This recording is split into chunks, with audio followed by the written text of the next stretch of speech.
Hey guys, how's it going? And happy Friday. I hope you're all doing good. And I also hope all of you had a very Merry Christmas. Hopefully, you had a good time. Maybe Santa got you something you asked for. I don't know. Depends if you were good or not. I'm guessing with my viewers, most of you probably got treated very well. Some of you might have ended up with a lump of coal, though. I'm just not quite so sure. So let us know in the live chat. And shout out to all the replay crew. Let us know down there in the comments if you got anything that was like 2A related. Maybe you got some ammo. Maybe you got some gun stuff. But for the most part, I just hope you all had a very Merry Christmas. And hey, New Year's is coming. So I won't wish you all Happy New Year quite yet because there's a chance I might need to go live on New Year's Eve to see what the Michigan House of Representatives and Senate are up to.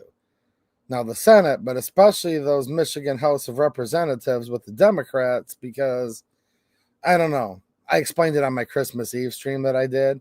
There's some inconsistencies, and just by the plain reading of their schedule, probably not following the Michigan Constitution. At least that's what it appears. So, how could that go wrong? Democrats not following the Constitution, right?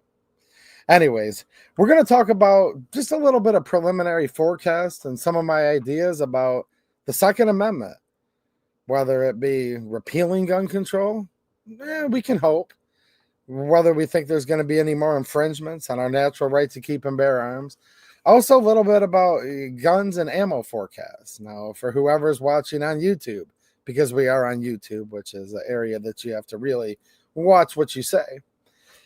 Anyone who works for YouTube watching this, we're only going to discuss the gun and ammo industry in context for educational purposes, and there will be no promotion of any of that on here tonight.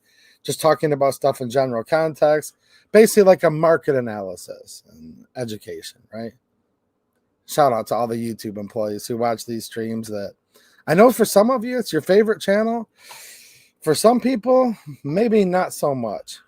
So we'll get into that because I have a few ideas and we'll read the comments and see what you guys think about it too. But before we get going, I want to thank all of you for the many ways you help support the channel. Thank you to all of my YouTube channel members. Some of you guys were in the live stream on Thursday night.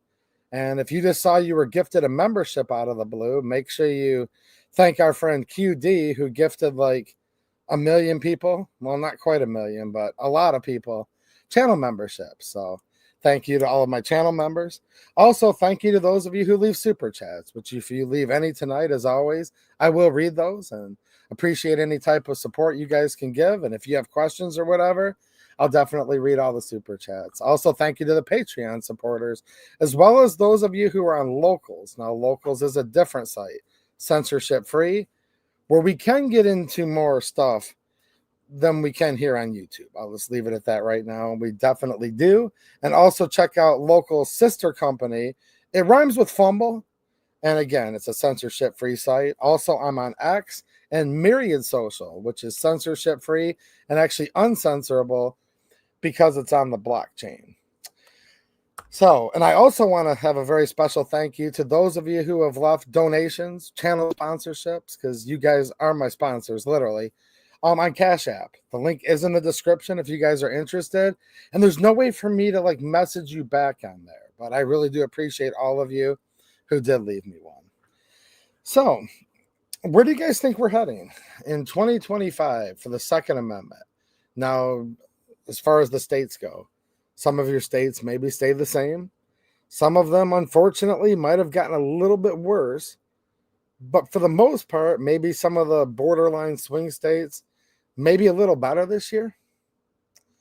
Now, I say a little bit better because in my home state of Michigan, the Republicans did flip the majority in the House of Representatives, which is awesome because hopefully it'll be less worse at the very least.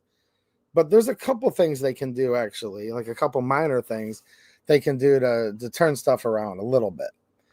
But I want to think about this for a minute because I remember back in 2016, Trump, if you elect me, your 8-year assault on the Second Amendment will be over.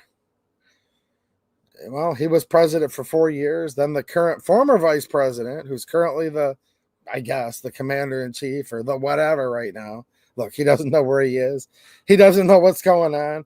He gets up there and says, I'll lead an effective strategy to mobilize the pressure. Okay, but he's like whatever, like occupying space on Pennsylvania Avenue. In the last 8 years, I've seen a bigger assault on the Second Amendment than like in a long, long time. I mean, there was 1934, there was 1968, 86, 94. I mean, it keeps going and going, but we've seen like the ATF literally go rogue for about, started in the Trump administration, pretty darn good. In the Obama administration too. But it just kept going. So it seems that rogue bureaucrats and gun control is fairly bipartisan, right? Now, I've noticed, just like how it was in 2016, Trump takes office in 2017, we had what was called the Trump slump, where everybody was just like, all right, Trump's in office, my team won, the Republicans are in power. Because remember, the Republicans had a trifecta after the 2016 U.S. elections. Trump becomes president. Speaker Paul Ryan takes the majority in the U.S. House of Representatives, and Mitch McConnell becomes the majority leader of the Senate. Oh, we saw them do absolutely a whopping, how many Pro 2A bills did they pass, guys? How many gun control laws did they repeal? Just think about this for a minute. When the Republicans had the trifecta, 2017 had arrived after election 2016, and they could have gone through and just started repealing any and all gun control they wanted, presumably. It was like you could just order gun control repeal, which that's a good thing. Look, we don't need laws to give us our Second Amendment. The Second Amendment itself doesn't give us the right to keep and bear arms, and that's an awesome thing. No, these are certain unalienable rights that are endowed by our Creator. These are the laws of nature and of nature's God, is what the Declaration of Independence says. The Second Amendment says shall not be infringed. So the only good legislation that needs to be passed regarding the Second Amendment is to repeal certain restrictions, certain tens of thousands of restrictions. If you look at federal laws, codes, rules that have full force and effect of law, right? Well, of all of these that were out there, right, the National Firearms Act, removing silencers, moderators, and mufflers from the NFA. That's the $200 tax stamp, the extra set of fingerprints, the enhanced scrutiny, the law enforcement notification. But the big part is, and this is why they love it the most, it's for the $200 to a point, but they don't really run this country on taxes anymore at all, actually. If you look at the way our currency works, they just print all the money they need. They actually just tax us to keep us poor and to keep us down, because it's harder to have a peasant uprising than it is an affluent uprising. So the $200 tax is just to limit how much you can afford. But the main reason they have the National Firearms Act in that registry is because you have to register all firearms that are licensed and registered pursuant to the National Firearms Act of 1934. So the Hearing Protection Act was supposed to pass like no matter what. It didn't. The Republicans were supposed to be holding a vote on it. Then something bad happened in Las Vegas, and boom, it was over. Never talked about repealing any gun control again. Not in Congress. No serious talks of it. It just all vanished. Does anybody remember that? Well, I hope you guys remember it. If not, then that's why you're watching here, because I'm reminding you. And then out of the blue, and I'm bringing this up for a reason, because if you guys want to know more information, go over to my locals. I made a post today that just brought all this right back into the center stage for me and shined a bright spotlight on it. They went after bump stocks. Trump basically said, I don't like bump stocks. Get them gone.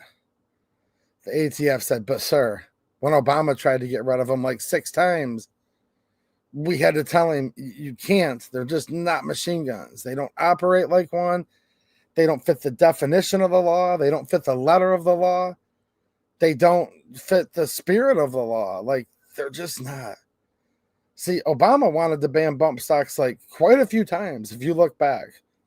from his administration, 08 through 16. And every time he tried, he's like, yeah, you actually can't do it. So trust me, it wasn't that Obama was a friend of the Second Amendment. He just said, I can't do it. So they told Trump, we can't do it, sir. And he said, nope, just get them gone. Do it this other way. And they did it that other way. And we faced a huge wrath of ATF rules ever since. So I saw that Slide Fire Solutions, they actually are selling bump stocks again to the public, like right now. They're literally like in stock. Check my locals post if you want more information about Slide Fire Solutions, but they're finally back after what's it been, about 7 years now or so, and like literally available. Wow. So it just made me think, where do you guys think we're going to be at with the Second Amendment? Well, Trump is going to be, presumably, because I don't count any chickens before they're hatched. Okay, look, I'm saying this like in a good way. Like, presumably, we don't want to put anything. Trump's going to be in office here in like, what, a few weeks? It's a few weeks from now. So, Republican president. The Republicans, by a very narrow majority, do have the House of Representatives, United States House of Representatives, and Michigan's House, by the way, too. And then the Senate, they actually increased their margin, I think maybe just a touch by what they had back in 2017. So not a majority, not a 60% majority in the Senate, not a 2/3 majority or anything like that where they could just ramrod stuff through. But I'd say it's fair to say a somewhat healthy majority in the U.S. Senate. I'd like to say there's no chance of gun control at all. But instead, what I'm going to say is it'll probably be slightly less worse. What do you guys think about that? I'm not being cynical at all. And I'm kind of asking you guys what your opinion is on it, but seeing no input whatsoever, maybe the Trump slump is way more pervasive than even I think it is. I don't know. I believe that the ATF is a rogue agency, first and foremost. Completely unconstitutional. The fact that they're even allowed to exist at all shows we probably lost America, at least America how it was founded upon, no matter what. But maybe we lost America a long time ago. That there can even be an agency like this that would be allowed to exist at all. I'll say that right off the bat. Because in the United States of America, and I say this from time to time, but it's just like in a reality check way. No, I'm not black-pilled. I'm not trying to be sinister. I'm just sharing with you very candidly what goes on in my mind. I'm like, where am I? What's going on? I kind of feel like the current former vice president sometimes. He has no idea where he is. Doesn't know what's going on. I'm not even a big fan of ice cream. At least he has his ice cream that he likes. But I'm like, where am I? What's going on? What country do I live in? And someone's thinking right now, well, come on, dude, you live in the United States of America. I used to think that, and I would like to live there because I love a country that was founded on such beautiful, basic, and genius principles, such as all men are created equal, and they're endowed by their creator with certain unalienable rights. And among these rights are life, liberty, and the pursuit of happiness. And then it goes on to continue that to secure these rights, governments are instituted among men, deriving their powers from the consent of the governed. Yeah, that's like what it's all about, and that's what the United States was. But see, as with any country, including the good old US of A, it was, you have a constitution. At first, we were ruled by the Articles of Confederation for about a decade or so. But we've been operating under the United States Constitution for a long, long time. And the Constitution, obviously, and it even declares itself such, is the supreme law of the land. Now, during the amendment process, which is outlined within the Constitution itself, the Founding Fathers are very quick to add 10 amendments. Written down 1789, ratified and becoming part of the Constitution, meaning also becoming the supreme law of the land in 1791. And they're all extremely important. You literally can't even have the United States of America without the Bill of Rights being followed like to the T, like exactly followed, with no room for error by the government. Well, in the Second Amendment, which as I've just outlined, is the supreme law of the land, a well-regulated militia, being necessary to the security of a free state. That's why I love it so much, because it tells you why. The why is right there. Being necessary to the security of a free state. The right of the people to keep and bear arms shall not be infringed. Well, shall not be infringed means we literally can't even have one gun control law at all, right? I mean, literally, it would be impossible. If there was a country that existed and it was called the United States of America, right? And it had a constitution that was the supreme law of the land and that said shall not be infringed, you would have to be living in another country, wouldn't you? Or like somewhere else. So that's why I say that. I wanted to give you the long explanation because I kind of sit here and I'm like, well, here in America, we wouldn't be able to have any gun control at all, which means I must be somewhere else. I don't exactly know where that is. But on a positive note, I think it's probably going to be a little less worse for the next 4 years. Or really, I think a more astute way to look at it would be the next 2 years. I don't know if you guys have thought about this, but if you do believe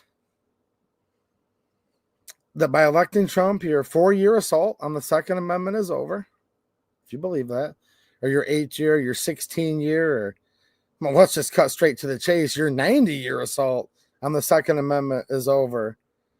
90 years ago was when the National Firearms Act was passed. 90 years ago, 1934.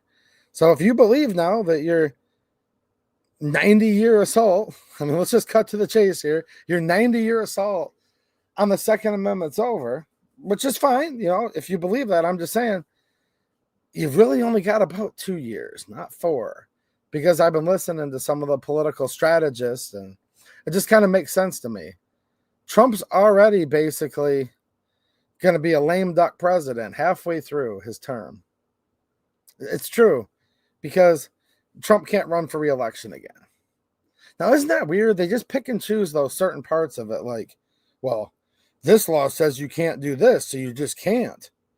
But the Second Amendment says shall not be infringed, but according to you, you can. So it's like this really weird thing where some of the Constitution you have to follow to a T, supposedly, according to the powers that be. But other parts of it are just like a mere suggestion. And like half the country finds it repulsive, so they just trample over it every single day. But whatever. So again, there's some rules you have to follow, right, in the United States, but other rules that they just don't follow at all. In fact, they do everything they can to completely and utterly spit on. And the Second Amendment's one of those. And so is the First Amendment, really. So is the Fourth, the Fifth, the Sixth, the Seventh, the Eighth, the Ninth, the 10th. Well, they did actually, the Third Amendment, they did quarter troops. The government did quarter troops in people's homes during the, what do you guys want to call it tonight? Some people call it the plague. Some people called it the virus. People called it many things. Some people even called it the Kung Flu.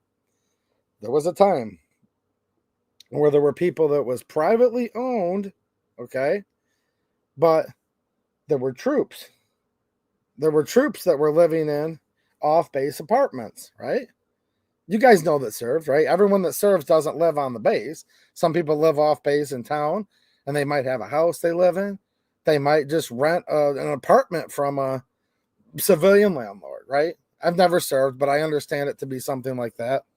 Well, they were given rent forbearances where if people couldn't pay their rent during that period of time, the person didn't have to pay and the landlord couldn't kick them out.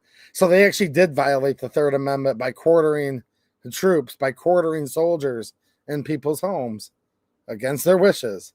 Think about it. They said, dude, we want to evict the people that aren't paying their rent because we have a business to run. And we're like going to lose our business and our house if we can't collect rent. The government said you cannot collect rent and you cannot kick anybody out. And some of those people did happen to be active duty enlisted personnel. So yeah, we violated the Third Amendment too, right? But the way it basically works is I guess, since we still have to follow some rules, you and me have to follow all rules. Let's make that crystal clear. If you're caught jaywalking the wrong way, you could find yourself hemmed up and in the system and have your whole life destroyed. Think I'm joking? Go research it sometime. Some of the stuff they do to people literally for jaywalking. But I digress. Peacefully protesting at the Capitol building, stuff like that. But if you look at it like Trump can't run again, okay? So 2 years in, that's when they're going to have the House of Representatives elections. He'll be very influential all the way up till they elect the new United States Congress. That'll be the elections of 2026? For the people that'll be seated in January of 2027. At that point in time, he's a lame duck. Meaning he has no more national elections he can influence, right? Think about it. He can't run for re-election again. So basically the other chambers can just stick their nose up at him and say, you don't matter anymore. What are you going to do? So yes, Trump will be president, presumably, because the Democrats still say they have all this 3D, 16D chess where they're going to keep him from getting seated. Look, I'm not saying I believe any of that, but we're living in times right now, unprecedented times, where I'll actually have to see him take that oath and swear in, and then I guess I'll finally believe it, right? Just because, how could you not? I'm not being sinister. I'm really not. I'm actually in a good mood tonight. But, I'm to the point now where I don't care what anybody tells me when it comes to national level politics. I literally have to see it before I might believe it. But then again, some of my viewers have told me how advanced some of the hologram technology is and AI, artificial intelligence. Maybe even when you see it, you can't believe it. I have noticed sometimes when that current former vice president's up there giving a speech, you can watch him kind of glitch and pixelize. So, hey, maybe Weekend at Bernie's really is a new movie and we're watching it right now. I have no idea. But Trump will be president for 4 years at the most, but really only kind of 2 years. Has anyone thought about that? And you might disagree with me. I'm just telling you that that's kind of maybe a fair way to look at it. He'll have the ultimate power for 2 years. The next 2 years, yeah, it'll be kind of like a lame duck period in his presidency if you think about it. And then there's what they call bipartisanship. Do you guys remember the Bipartisan Safer Communities Act of 2022? Where we had the senior senator from Texas. Guys, just brace yourselves. I'm going to list some of the most pro-gun and pro-Second Amendment supporting states there are. When John Cornyn was the chief negotiator to negotiate with the Democrats to pass sweeping bipartisan gun control, as the Democrats still crow about it, as they still crow today. Kamala, or whatever they call her. You guys notice the pattern here? None of these people can even pronounce their own names. Kamala. There's many things people call her, but we like to keep it family friendly on here. When I think of her, I almost even think of the governor of Michigan, all the different things and names people have for her, but whatever her name was, she doesn't know. She's the first Indian. The first black. The first whatever of all time. You guys remember this. She was crowing about it, being like, under our administration, we passed the Bipartisan Safer Communities Act. And I truly mean what I'm about to say, 100%, the great state of Texas, there's awesome people there. Most Texans I know are even kind of the fighting kind, don't mess with R2A or else. They are, and I mean that. Somehow this clown gets voted in every time. He's been voted in since the beginning of time. He'll probably be there till he's 130. It's just weird how certain stuff like this works. I hope I'm wrong, but this clown just everybody in Texas hates him, but they all love him so much he gets elected no matter what. And we have this in many states. How about the great state of Kentucky? That's a pretty pro Second Amendment place, right? And a beautiful state. And I have good friends that live there. It's a wonderful state in so many ways, but gosh, their senator is just as crappy as any of them. Their senior senator, McConnell, the minority leader. Now he's going to be resigning the leadership position, but he's still going to be in the Senate for who knows how long. The guy literally like stops and seizes up like right at the podium several times in the past year. Some of these Republicans are literally just as big of clowns as Biden, if you think about it. Like, these are not good people, and they're just as feeble, and they're just as senile. Where am I? What's going on? Have you guys seen that? Seriously, the senior senator from the great state of Kentucky, he gets up there, and he's talking, and he just goes,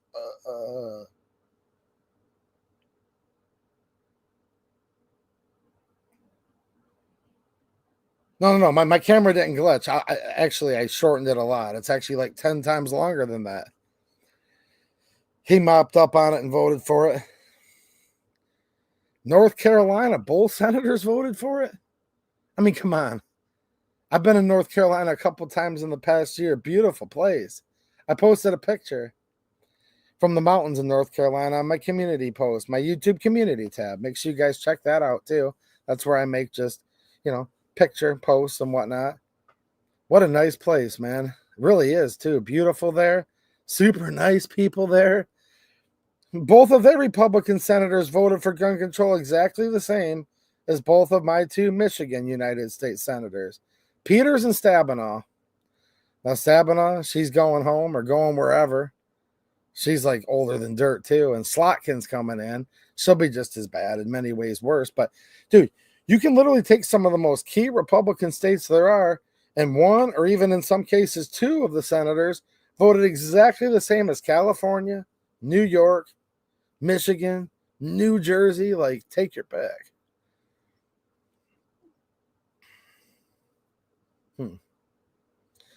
But it's still kind of weird, though. And I'm bringing all this up for a reason because, look, guys, I don't want you all to be panicked. I don't want you all to be complaining 24/7. And I've hated all the weeks I've had to come on here in the last few years saying, breaking news, the ATF is now going after the pistol brace. Breaking news, they're now going after certain types of triggers. Breaking news, you're all a felon. Breaking news, 100 million more people are going to be felons. Like, frames and receivers, engaged in the business of, like, just on and on and on. And it's like literally pretty crazy. I don't want that. But I'm afraid we're going to get it if, and this is an if, I don't want to say when, I'm not trying to be jaded at all tonight, I promise. But if the 2A community, and I guess we'll say the gun community to a point, even though the 2A and gun community can be completely separate. I know people who are staunch 2A advocates that don't even own a gun. I know people who own hundreds of guns and they're the biggest FUD of all times. That's like, why would you need more than 10 rounds? A little bit of bipartisanship compromise never hurt anybody. Yeah, that's called a FUD. There's the classic FUD, the Elmer FUD. Then there's the Neo FUD. And then there's a new type of FUD I've noticed lately that I have to give a name to soon. Maybe I'll task Mateo with coming out for a name for that new one because he's good at coming up with names for these clowns. But this is if the 2A community literally just goes to sleep right now and says, dude, we've got the trifecta.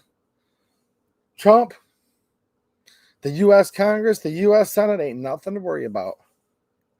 No, that's until you think of what they consider bipartisanship. And that would also be ignoring. Now, look, we try to put pressure on people to get them to change their ways so they can do better. Because I truly believe politics is always downstream from culture.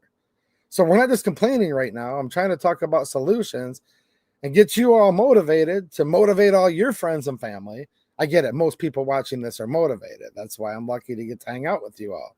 But you have to remember, keep reminding, keep all your friends, your family, people at work, around town, at church, wherever you hang out with people, at the barber shop, right? At the local 5 and dime, wherever you hang out, just keep the Second Amendment talked about because, I mean, we have to look at the track record of these Republicans in the legislature.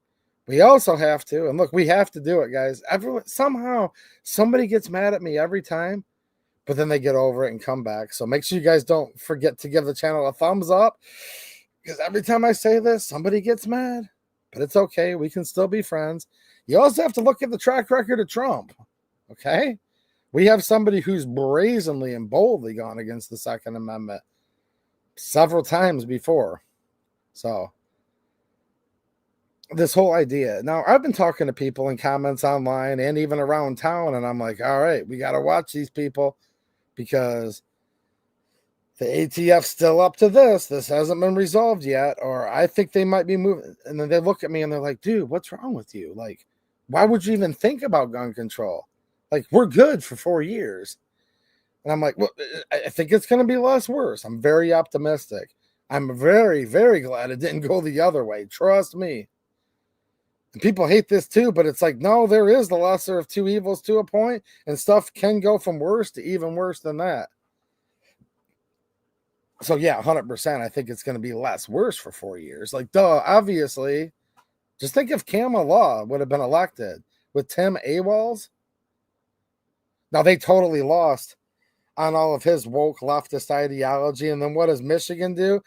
Tries to ram stuff through in the 11th hour at 3 a.m. to put tampons in all the boys' bathrooms. Talk about a bunch of losers. Look at the Democrats in Michigan. Let me digress for 1 minute. Kamala and AWOLs, they call him. Tim AWOLs. You guys have seen the people that served with that guy, right? He's the governor of Minnesota. People that served with him basically said, yeah, he was a disgrace. He was a disgrace to the unit. Like, literally patently proclaimed he had the wrong rank. This guy was like no good. Low down, sleazy scumball in like every way. Super woke. Kamala loses along with him. And they said a lot of the reasons she lost was because of him, actually. So what does Michigan do out of the blue? The Democrats just lose the House in Michigan. Tides are turning, whether they like it or not. And then they go to adopt the tampons in all the boys' bathroom bills. I mean, these are not smart people. These people, I mean, just talk about stupid people. You can't get any dumber than these Democrats in the Michigan legislature right now. But back to the national level here. Yeah. Way worse if Kamala would have been the president. But even with Trump, we got to watch closely. But no, repeatedly, I'm talking to people, again, online and around town both. Because if you guys haven't noticed, I like to do a lot of both. Because there's like you guys are all real people online. But like then there's like real people in real life. And the conversations are just a little bit different, right? So I'm like, hey, what are you thinking, man? I'll be like, dude, check out this deal on this 556 case. Okay. We're not talking about any of that here. YouTube and the lovely employees that love to watch this channel so diligently while I'm live. I'm like, dude, this is a good deal. They're like, dude, who cares? I'm going to wait another month or another year till it's half the price it is now. I'm like, well, unless there's another run on it. And they're like, how could there be a run on it? We've got Trump in office for 4 more years. We've got the House. We've got the Senate. I'm like, you've got John Cornyn and Mitch McConnell and many of these other not so good people in the Republican Senate. You know what I mean? So I don't know. I would say this. The gun community's always had, and I know a lot of you are nodding your heads like, yep. They've always had this nasty habit of waiting until it's full panic and pandemonium to panic buy through the roof. I will say what I've been saying for a while. Things are pretty good right now in the ammo economy, in the firearms economy. Like, actually, like real good. In many cases with firearms, actually cheaper prices than before the Kung flu. Ammo, not necessarily cheaper than, but when you account for the massive hyperinflation that's gone on for the past 4+ years now, oh yeah, when you factor in inflation and just what the cost of all goods have gone up, inflation adjusted, ammo's cheaper now than it was in 2019. Certain firearms are like much cheaper when you factor in the inflation adjustment than they were in 2019. So this is a good thing. It like truly is. But like all the firearms and ammo markets, they're like practically giving stuff away right now. And I talk to people who I know. Just different people, random people in the industry, different aspects of it too, from the local gun shop owner up to the distributor, to the wholesaler, to the manufacturer. I know people on every single rung of the ladder. I know big ammo companies, small ammo companies. I know large gun companies. I know small ones. And when I say no, like either know people that work there, in many cases, the owners outright. And they're like, yeah, dude, like nobody's buying nothing. Well, those of you that can, yeah, you're probably smart to buy during a buyer's market. Can I predict the catastrophe that's going to happen next year? No. Can I even predict there is going to be one? No, but you can't rule it out. And it's kind of getting me a little bit nervous that so many people are just tapping out of all of it. I was talking to one of my friends who works for a 2A group, gun rights group, if you want to call them that. And he's like, oh, yeah, memberships are just down through the floor. Like as soon as the trifecta was won in the U.S., you know, Congress, Senate, President, just everybody just stopped cold. They're like, there's no reason to even have ammo. I'm like, doesn't anybody shoot anymore? Let me know in the chat and in the comments if you're watching on replay. Because, like, if you actually go out and shoot, why would you stop shooting because you believe there's no more threats against the Second Amendment? That literally makes, like, no sense at all. And maybe I'm mistaken. Maybe 90% of the gun community is just people that only stockpile just because they think someone's going to take it away. But I'm like, dude, if you're actually going out to the range and actually shooting your firearms, either for practice, for EDC, for practice for a well-regulated militia, since it is necessary to the security of a free state. Don't forget that first part of the Second Amendment. See, I love the second half too, but everyone likes to just cite the second half. The right to keep and bear arms shall not be infringed. But what about the first half? A well-regulated militia being necessary to the security of a free state. Would people just stop practicing for that? And I'm like, wait a minute. I'm like, okay, so did the founding fathers right? Now, keep in mind, George Washington's farewell address talked about how he completely rejected both secret societies as well as political parties. So, from founding fathers, who the consensus of them rejected political parties outright, actually, okay? We definitely didn't hear any of them, though, because some of them did like political parties, to be fair, too. Some of them liked secret societies, to be fair, too. But I'm just saying, did we see the founding fathers right in the Second Amendment? A well-regulated militia only when Democrats are in office, being necessary to the security of a free state. See, I haven't found that version of the Second Amendment. So it's like this weird thing where, like, so many people I talk to, they're like, oh, well, Trump won, I don't shoot anymore. I'm like, what?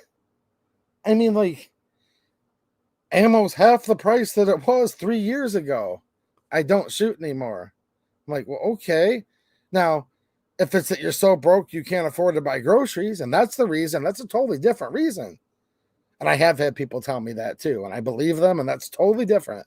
They're like, dude, it doesn't matter. I just can't hardly afford my rent or my mortgage or my car payment or to, like, feed myself. That's why I don't shoot. I'm not talking about that. I'm talking about people are literally telling me, like, dude, Republicans are in power. There's no reason for me to be practicing anymore. Like, what would I practice for? I'm like, oh, well, just turn to literally like page 1 of the amendments of the Constitution, ratified in 1791. You've had like 240 years to read the thing. Go read it again. A well-regulated militia being necessary to the security of a free state. And a well-regulated militia, certainly marksmanship and weapon handling skills and just like making sure that your equipment physically works would be the epitome. Now, it includes more than just that, but of course that's part of having a well-regulated militia. But yeah, and then I've had other people say stuff like, well, it's going to get cheaper. I hope it does. I truly hope it does. But Winchester's forecasted, they've announced it like officially on their letterhead. I covered it here a couple months ago, literally on this channel. 10% price increase across the board on average. 7% on some stuff, 10% on other stuff, 15% on something else. I'd have to look at the exact breakdown. Sir Marcus 60 just followed me over on Rhymes with Fumble. Right on. But look, they've literally announced an average of 10% price increase January 1st. That's like 3 or 4 days from now, right? I don't know if that's going to happen or not. They say it's going to happen, though, so it probably actually will be. And some stuff is kind of just like the calm before the storm, actually. And I hope that's not what this is. I hope it's not. But, and some of you guys totally get it. Look, when I'm talking about like the people out there, I'm not talking to you guys. Again, I'll say this one more time. 90% of the guys that watch my channel get it.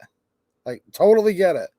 But just remember, 90% of everybody else actually, as much as we're all trying, and I know a lot of you guys are trying every day, we try to educate them. We try to get them in the game. 90% of them out there don't get it, man, like at all.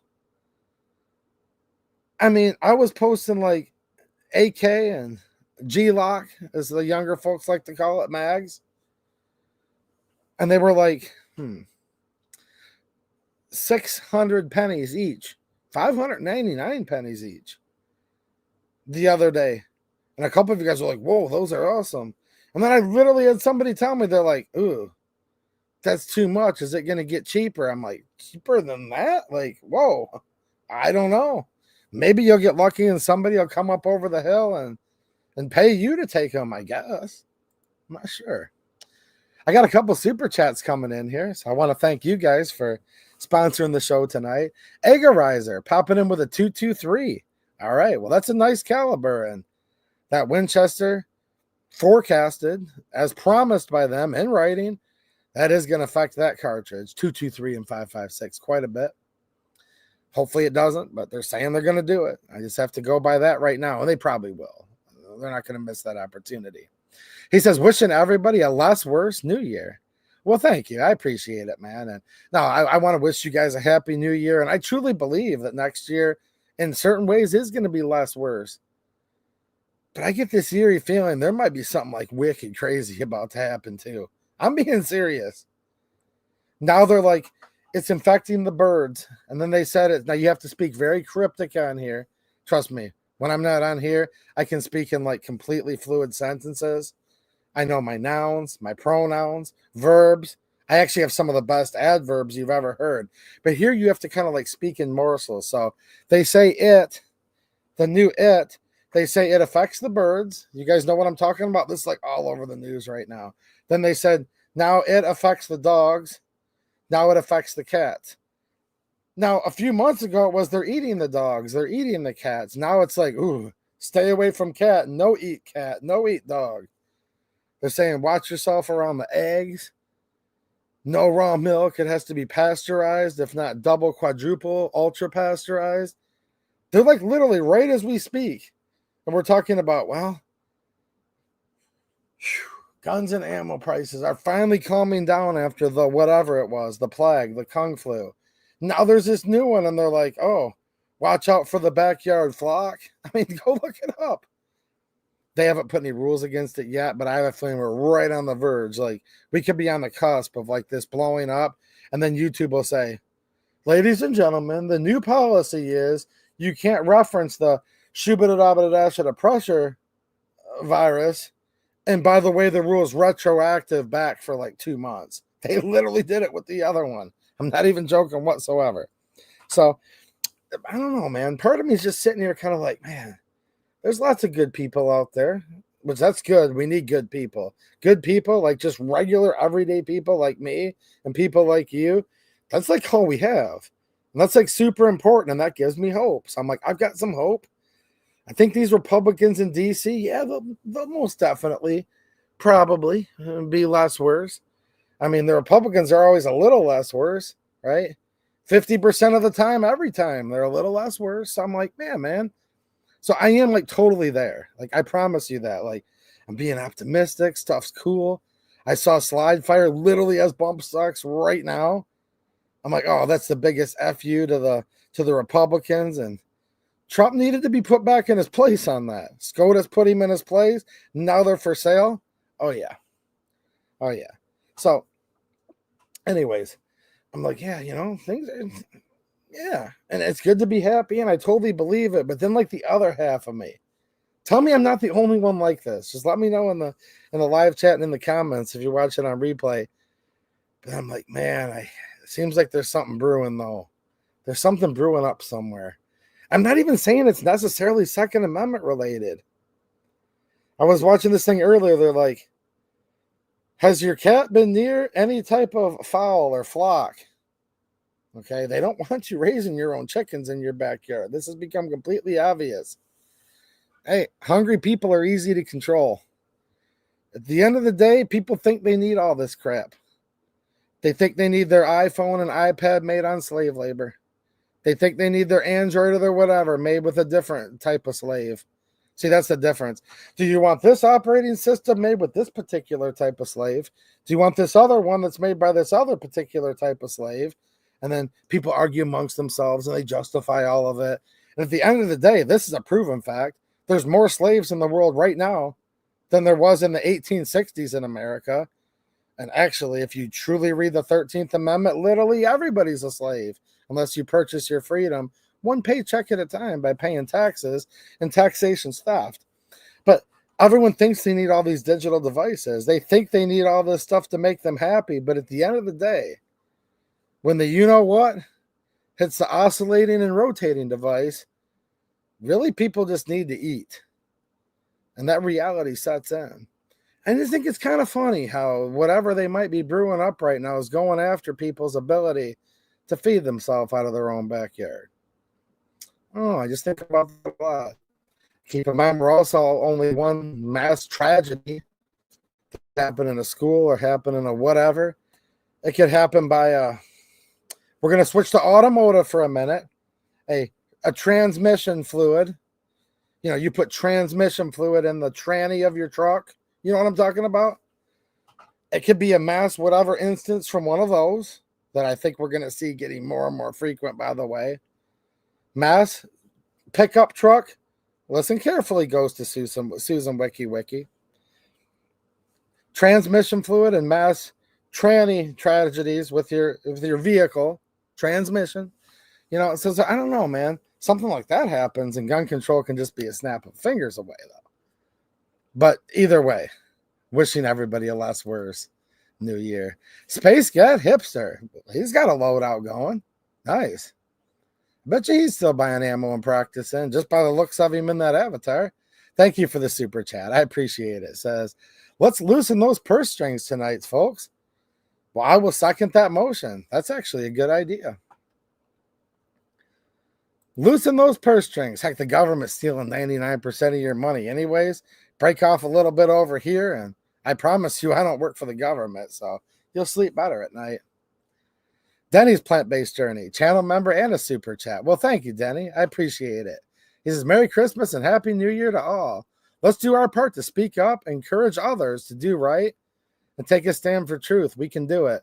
And that's actually the whole purpose of my stream tonight.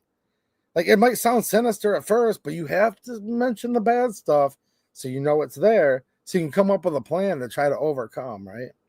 And look, politics is downstream from culture. It truly, truly is. But we've got a lot of like really good people among us, and we have a lot of like really evil people among us too. See, we get the government that's a curse on us, but we also kind of get the government what we deserve. And I think it's important that we all do our part to try to be good people and try to spread the truth to people and try to talk about good, positive things like the Constitution, the Second Amendment. I don't know. It might sound corny, but just like kind of maybe be a little nicer to each other and things like that. I mean, I try to be as nice as I can on here because you think of people like Kamala and the governor of Michigan. She'd like to give you communion. Do you guys remember that? Like, I get tempted all the time, but at the end of the day, I'm always so nice. So try to be a little nicer, things like that. Because it's a battle of good versus evil. That's all it's ever been, and that's all it's ever going to be. Mr. C, channel member and a super chat. Well, I appreciate it. Thank you. He says, I play guitar and don't play as often as I used to, but I can still play okay. All right. I always wished I could play the guitar just a little bit. I never wanted to be a rock star. You know what I mean? I'm just not the famous kind. I couldn't imagine a crowd in front of me. I would totally get stage fright. But I always wished I could play me a little guitar just around like a campfire or maybe just sitting in my shop. Quick piece of trivia. Some of you guys know this, but not too many. I was actually a musician in a past life. Sat first chair at state honors band, through high school band, forgoed my senior year of band, and went on a full ride scholarship to college to play trumpet. So never known how to play the guitar, even though I literally own one. I bought a guitar, always wanting to learn how to play it. Never had time, have to work too much. The Second Amendment's more important, right? But yeah, I've always wanted to learn how to play. But yeah, I was a musician at one time. Haven't played in years. Some people even said I was pretty good. I mean, they gave me a college scholarship for it, but not the guitar. I was a trumpet player. He says, I play the guitar and don't play as often as I used to, but I still can play okay. And then he says, I don't shoot guns as much anymore either, but I can still shoot okay also. Well, that's good, man. And try to get out there and shoot, dude. It's good for you. I mean, there's like that whole, like, it's our duty. It's our right. It's our duty to throw off a tyrannical government. That's literally what the Declaration says. And a right's one thing, a duty's another thing. Yes, they're intertwined, but a duty is like, you're like commanded to do so, right? I mean, that's literally what Thomas Jefferson wrote and the signers signed on to July 4th, 1776. So there's that. But also it's like a lot of fun too. So hopefully you get to play your guitar a little more. And hopefully you get to do a little more shooting. Bill Camper is, thank you for being a channel member and for the 556 super chat. Well, I appreciate it. And he says, thanks, man. Well, you're welcome. And good to see you. You've been a supporter for a long time, and I'm glad to see you there. And we did hit our super chat goal that I set tonight. There's a new thing, they call it a goal that you can click on in there. So I'll do a little Q&A here in a few minutes since we hit that goal. You know what I'm saying? I just wanted to think about that for just a little bit. Now, Winchester, they're going to bump their prices up on the ammo 10%. January 1st, like boom. I talked about it 2 months ago on here. A lot of you guys are new to the channel, and welcome. Glad to have you here. Yeah, they're the ones that are operating and running Lake City. Lake City is a huge ammunition arsenal that is owned by ish. It's a complicated thing. Yes, it's owned by the government, but civilian companies make bids on it. Now, these are military contractors, and I don't think I want to get into an hour-long rant on the military-industrial complex, but this is the epitome of the military-industrial complex, which Dwight D. Eisenhower in his farewell speech, former general and then commander-in-chief President Eisenhower, dude, nobody knew more about this topic than him. Like, literally nobody knew more about it than him. He said one of our biggest concerns and fears going ahead was the military-industrial complex. So, the military-industrial complex, it's bid on for this Lake City factory, Federal, right? Which Vista, that got bought by a foreigner, by the Czechoslovak group, by the way, that went through. They controlled it for some time. Now Winchester controls it. So when we say Winchester is increasing their ammo, that's going to be a large spectrum of things. So think about all of the different 5.56 that comes from that Lake City factory. That's where some of the good deals are right now too. You know, you've got, and these are still used in the military to different extents or another, but now we're talking like older military specification of ammo, like your M193. It's going to be a 55 grain. Then there's the M855, otherwise known as the green tip. That's a 62 grain. Both actually extremely old cartridge loadings, but that tends to be two of the staples for a lot of us, the civilians, to shoot. Even though the actual military is working on, they have been advancing that cartridge, all different types of bullets, grain weights, designs. And now they're working to get rid of the 5.56 outright. Now, will it completely go away? No, but they're looking to move on to a new caliber. But still, right now, man, there's a lot of bread and butter coming out of there. 5.56, also 9mm, 9mm NATO, 124 grain. When we say NATO, it's not strictly 124 grain. It could be like 123, 124, 125. I've seen all those with the NATO classification. Well, all NATO pressure ammo isn't exactly the same as all plus P ammo. It is fair to say that, 124 NATO, I'm just using the terminology that you'll see from Winchester, and I have some literally sitting on the shelf back there. It's going to be a plus pressure, maybe up to 10% above pressure of a standard 9mm, somewhere in that range, right? What are you looking at, about 35? Yeah, about 35K PSI, and you could probably get up to add about another, usually plus P, 10%. And I say usually probably because there is no exact set rule. And then you can get into plus P plus, which is something entirely different. But yeah, Winchester cranks out a lot of that 115 grain standard pressure 9mm. The newer stuff that's been coming out a lot lately has that flat point. Well, that's a training ammo that they're using to train for their duty rounds or combat rounds, right?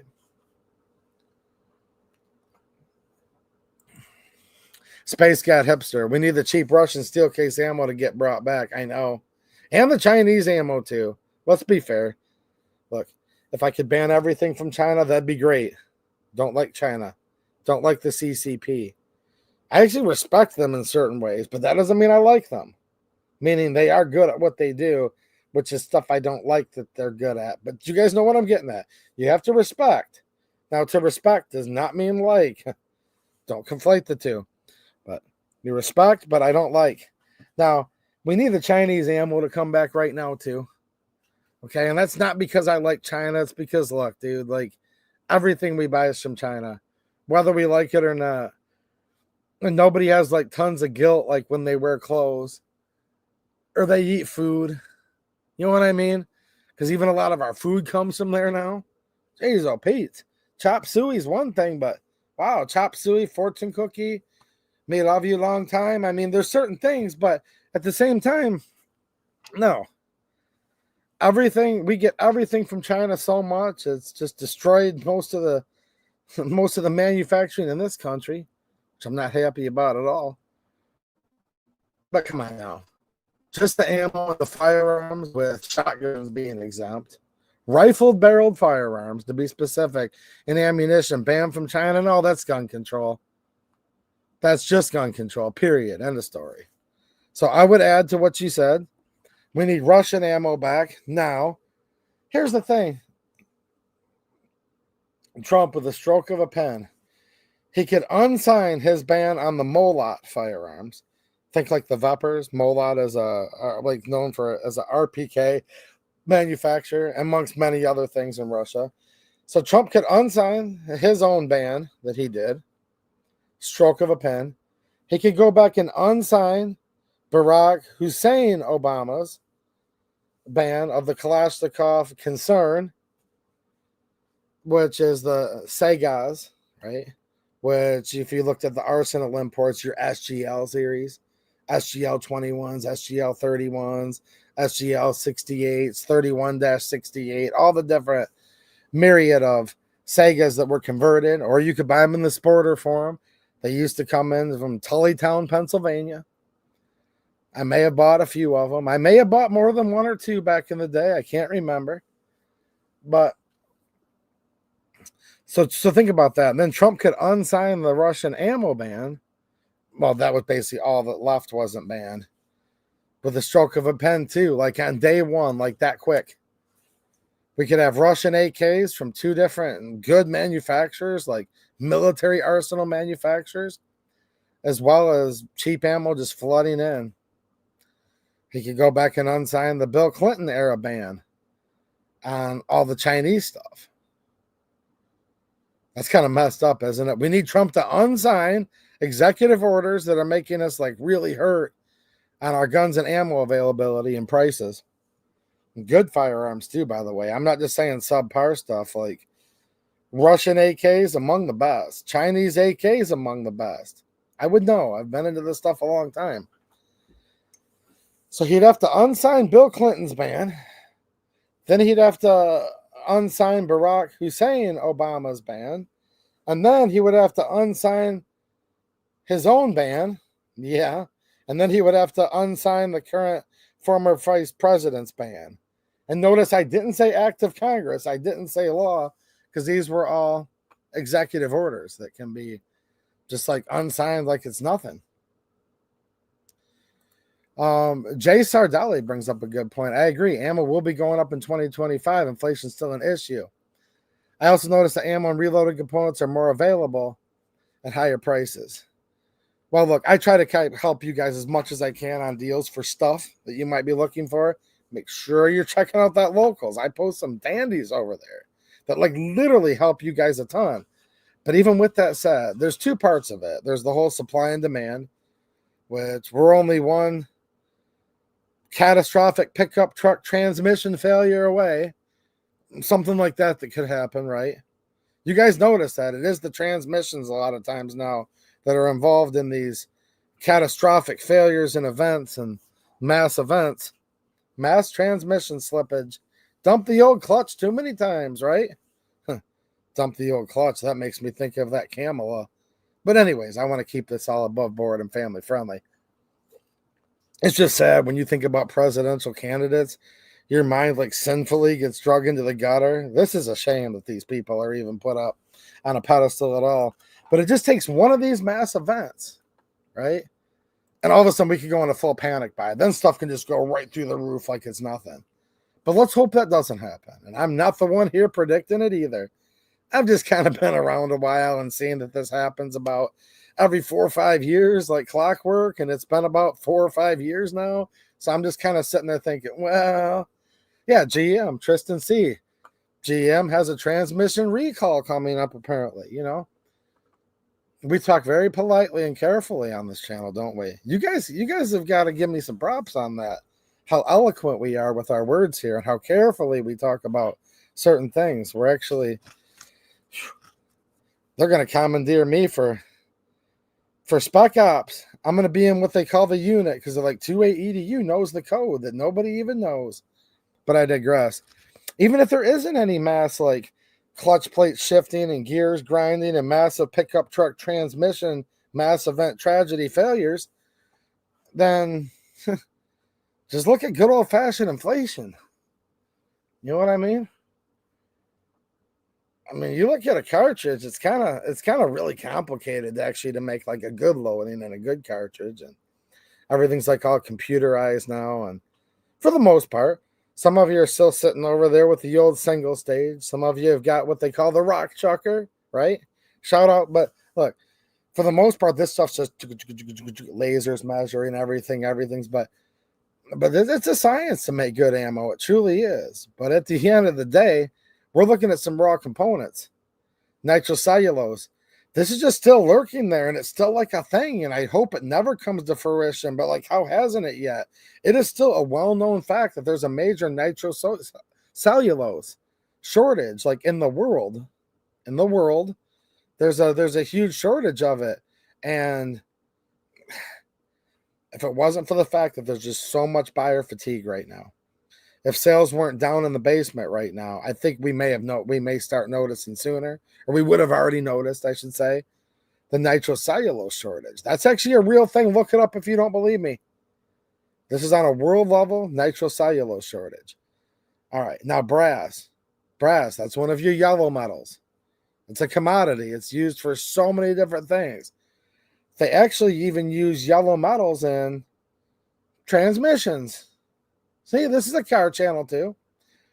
And if you have yellow metals in your transmission, like I'm actually going to be doing a manual transmission fluid service, hopefully tomorrow on my wife's car. It's a manual tranny, and it has yellow metals in the manual transmission, so it's going to be the GL4 spec. See, GL5 has sulfur in it, higher content of sulfur, which reacts and fights with yellow metals.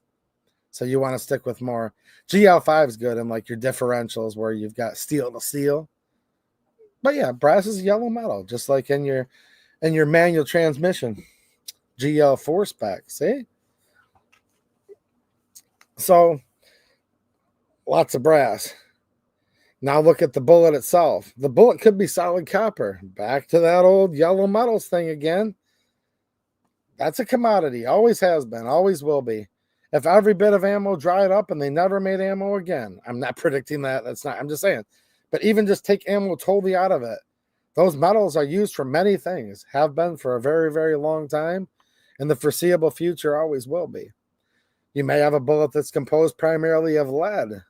Lead's also a commodity. It's also right on the woke leftist agenda for the whole New Green Deal. We need to save the earth, save the condor.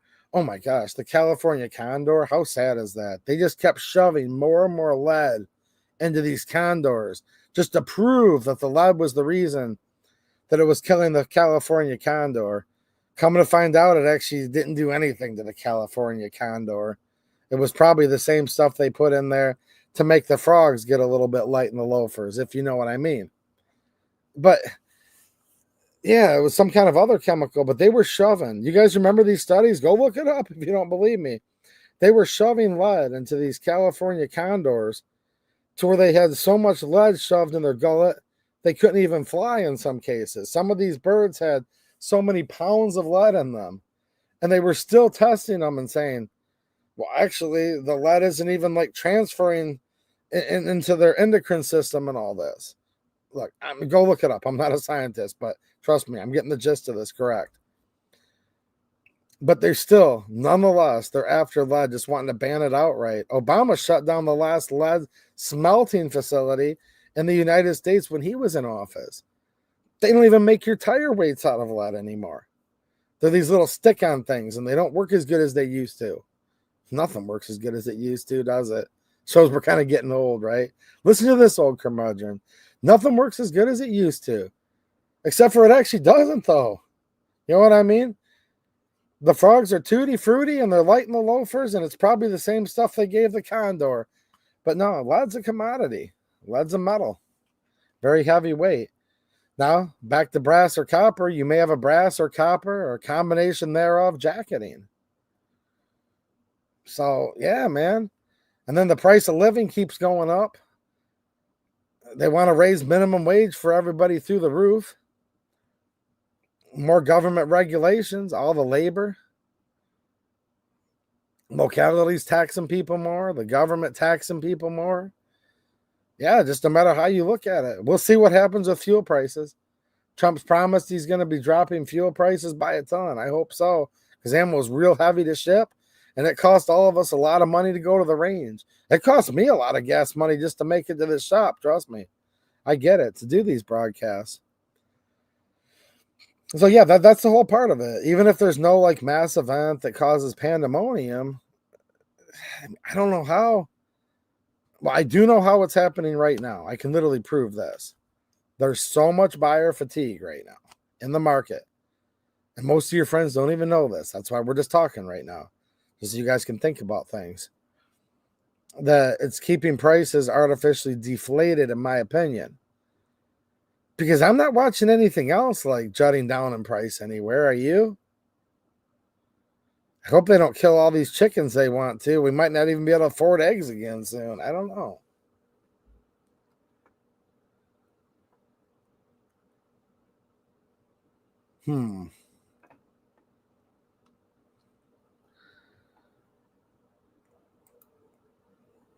DB Cooper says, I really miss Golden Tiger. Well, I posted deals. I know where you can still get that right now. It's not actually sold as Golden Tiger anymore, but I know where Golden Tiger is still available. And we talk about that stuff over on local. That's where I have to talk about, post that kind of stuff. I know where to find literally that stuff. As soon as I said that, it just popped up and said, your connection's unstable. Last time my connection went unstable, it's because I said Merry Christmas. Hopefully you guys can hear me right now. It says, your connection is unstable. What's up, Vince Metzger? Gort? Yeah, you guys got that. Yeah, I mean, not in the nice Tiger box, which I did really like that box a lot. You know what I mean?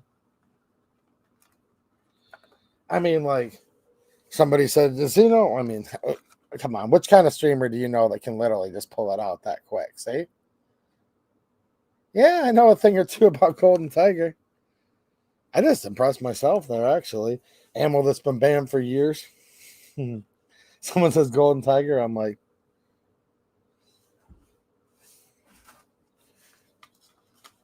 I miss this stuff quite a bit as well. They were putting it upside down right now just so no one gets too excited.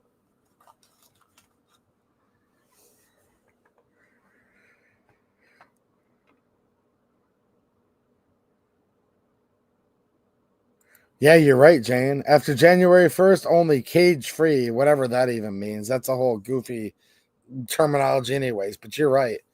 Cage free eggs are legal to sell in Michigan. So, yeah. Thank you for telling me, Jeff. Yeah, it just said my connection was unstable, man. Yeah. I did it last time when I said, Merry Christmas, everybody. Well, it's weird how they do that. It shows me this little thing in the corner and it says, your connection is unstable. I'm like, what did I just say? Maybe they don't like frogs on this channel. I don't know. D Pesbo, channel member, and a super chat. Well, thank you. I appreciate it. Says, wishing you all a great new year. Well, I wish you one as well. And also everybody else who's watching. Dude, I'm hoping we're going to have a good year. There's stuff I'm optimistic about. I really am. But, yeah. Now, eggs are going to be going up through the roof in Michigan. If you can even have eggs. I hope it's nothing, man. They just said, like, somebody caught something from a bird and then somebody's cat got sick and they're, Do any of you trust your government too much? Who trusts their government in the chat tonight? Zanti Misfit, do you trust your government? Sure, the frogs can trust the government, right? Sure, you can trust the government. Just ask an Indian. Just reference back and think of Wounded Knee. Think of Wounded Knee. Just surrender your guns. It'll be okay. We're here peacefully. Just peacefully give us the guns, and then we don't want any trouble. As soon as all the guns are handed over, boom, wipe them all out. Like within hours. I mean, you literally can't even make this up. Do you guys have any questions? I did tell you I would answer some questions if anybody has them.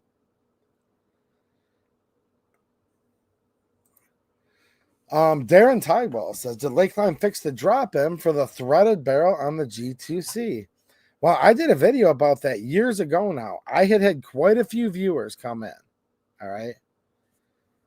Quite a few viewers come in after I did that video saying, yeah, there's drops right in now. I have not purchased another one since my first one, though. But I have been hearing that. Now, I'm just telling you that if it's helpful information, don't come back and get mad at me if you buy one and it does not. But yeah, I can't I can't afford to buy every single version of it that comes out. But lots of viewers have told me that they have been dropping in good since I did that video, which may have actually changed some things for the positive by me doing that video on the Taurus G2C with the Lakeline barrel.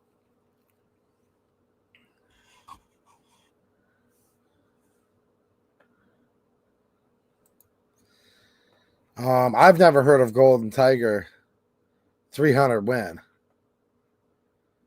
I would say they probably don't make that. Unless there's another viewer that said they did, then maybe I guess, but probably not. I couldn't see that Russian factory making that. That would be extremely surprising. If that's what you're talking about when you say 300 win. Maybe there's another. No, I don't think so, though. Probably not. But maybe.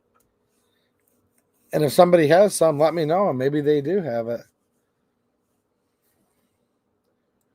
Barry Sullivan, 2-8 Edu. I love my country, but don't trust the government. Yeah, I don't trust it at all. I'll go as far as to say love my country, hate my government at this point. I mean, I think that's a pretty patriotic, polite, nice thing to say.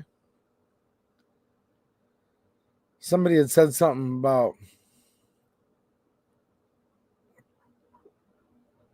Okay, Vince. Yeah, maybe they did. I'm not calling anybody a liar. Like, dude, I know far from everything, but I doubt it. I highly doubt it. But maybe there's just different nomenclature for different things that I'm not used to. Somebody said channels get on people's radar. Here we go. Channels do get selected 100% if you're on the right radar. Yeah, I that could be possible. That could be possible. We'll see. Do you guys have any questions about anything? I could hang on a few more minutes. I could just go back to working on my truck right now too. So I've gotten through 3 out of 4 wheels on my plow truck. Those of you who are channel members, Patreon supporters, local supporters have seen a little bit of that truck. I recorded another video of me doing some work on it, but I realized, like, dude, recording like automotive repair videos are like super way different. Like, I needed to bring in a certain type of tripod, and because like if I'm shooting at the range, that's one thing. I'm not saying like my production value is great, but I've learned how to do that. I've learned how to sit here in my shop, aka my studio, right? And but trying to get the lighting right underneath the car, it kept on being like under a truck. It kept on being too dark. And then I just shined like my flashlight on low, then it was too much light. If the video is not like 100% terrible, I'm going to show you guys another video of my plow truck. I have kind of like a and kind of like a little bit of a clunk with it. And I'm like, yeah, could be a U-joint, maybe, but could also definitely be something in the brakes. I went through the front, redressed them all up, re-greased the slide pins for the calipers and the little tracks that the ears of the brake pads ride in. Then I went around to the right rear. Finally muscled and pounded and hit it with a brass hammer a good many times. Brass hammer, so I didn't warp it or break it. Finally got that rear rotor off. Well, the caliper was all seized up. That took forever, too, to unseize the slide pins. And just boom, the backing plate comes out and looks like kitty litter, just like little pieces of it. The whole backing plate. Now, they're a disc brake system, 4-wheel disc, but the way Ford did it that era, and maybe still do, I hate the design actually, but the parking brake is a drum brake system that the drum for the parking brake is the inside of your rotor, your caliper rotor, right? So when you hit your brake pedal, it's brake calipers grabbing onto the disc portion. But then for the old e-brake parking brake, it's drums that expand, and the drum's going to be the inside.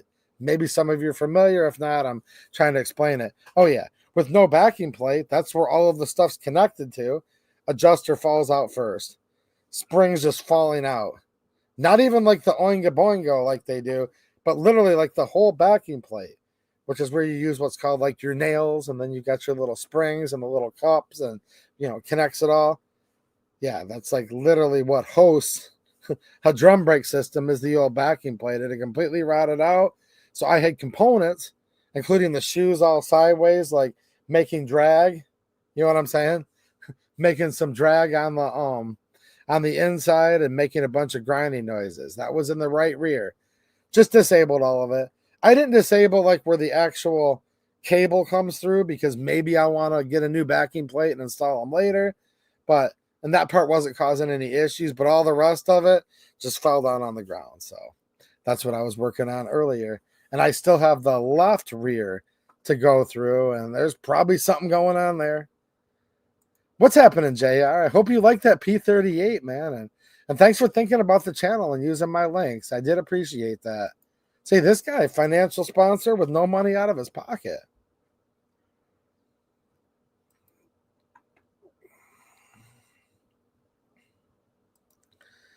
Barry Sullivan, 2A, are you doing hubs or brakes?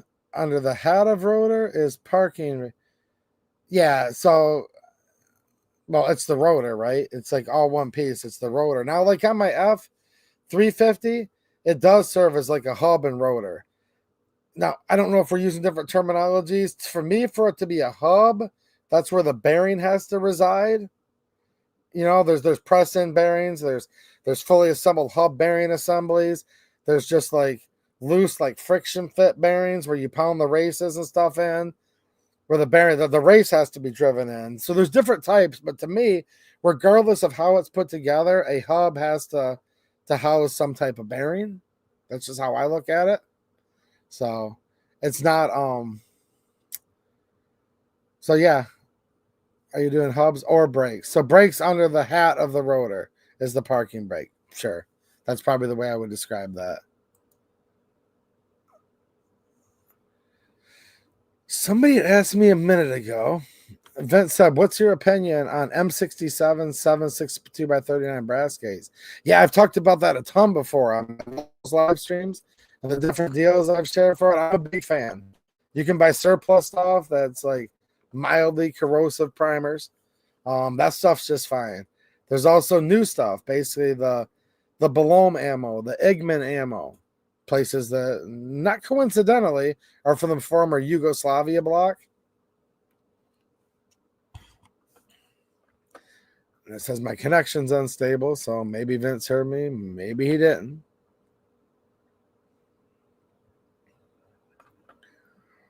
Okay, it says I'm back now. Hopefully you heard my explanation.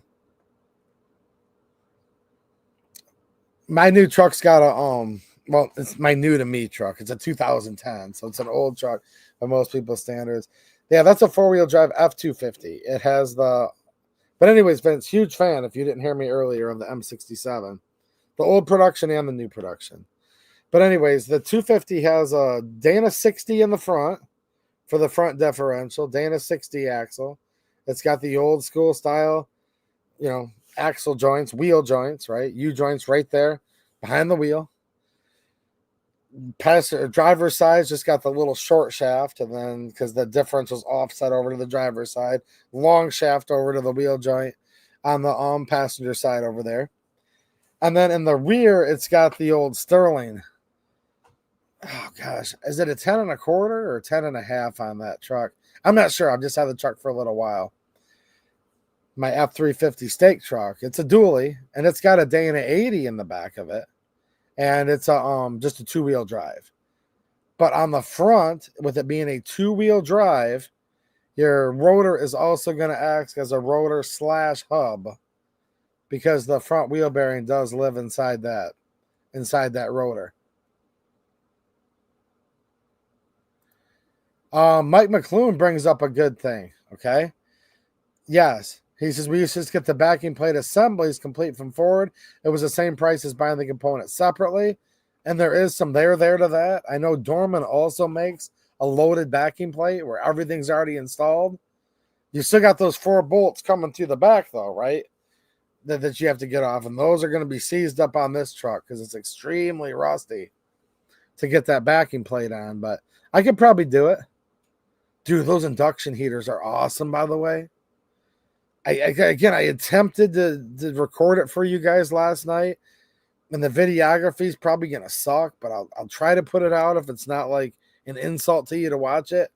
I have to go through and view my footage, but I was trying to show you guys my induction heater. As the old saying goes, man, I mean, it's in Michigan. We are in the Rust Belt. Just terrible. It's just insane, man. I'm so jealous of you Southern boys and I guess out in the West too, right?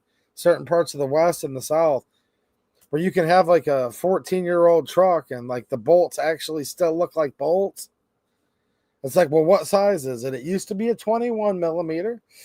Is it a 20? Is it a 19? It's a 19 and a half. All right, just bang the 19 on there. But man, as the old saying goes, though, right? It can't be seized.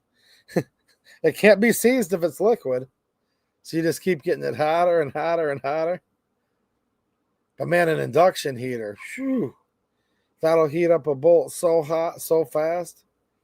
And yeah, I get it. You don't want to heat the bolt necessarily. You want to heat around it, but sometimes you can't. You're going to start burning like rubber boots and messing up all kinds of other stuff. But it still shocks the metal. I don't care what anybody says. So yes, you want to heat around the bolt. And I will all day, every day if I can. But if you can't do it, you can't safely do it or just whatever, don't want to sacrifice a bunch of other parts to get a bolt out, and tell me if I'm wrong. I know a lot of you guys are expert mechanics and know more than I do. But just heating the bolt up alone is enough that it kind of shocks that rust weld. Now, the key I found when you're heating the bolt up cherry hot, because heat expands things, right? But it kind of expands, and then I let it cool down. And I even like to spray it right away. So, like, whatever your favorite gimmick in a can is, lube, penetrant, whatever. Heat it up cherry red, and I've really been loving that induction heater like a lot. Like that thing will literally just, and you just watch it just. I couldn't get my lighting right in the video, so it probably just stayed like rust color. But if you're there in real life and you don't have a flashlight on it, it'll just turn. It starts to smoke a little bit. And that's good for like theatrical effects. Makes you feel good about yourself. You're sitting there smelling all these toxic chemicals and smelling burning rust. Makes you feel like a man. So that's a plus. But it starts smoking. And then I found just to sit there and like when it's just glowing hot, just douche the crap out of it with whatever.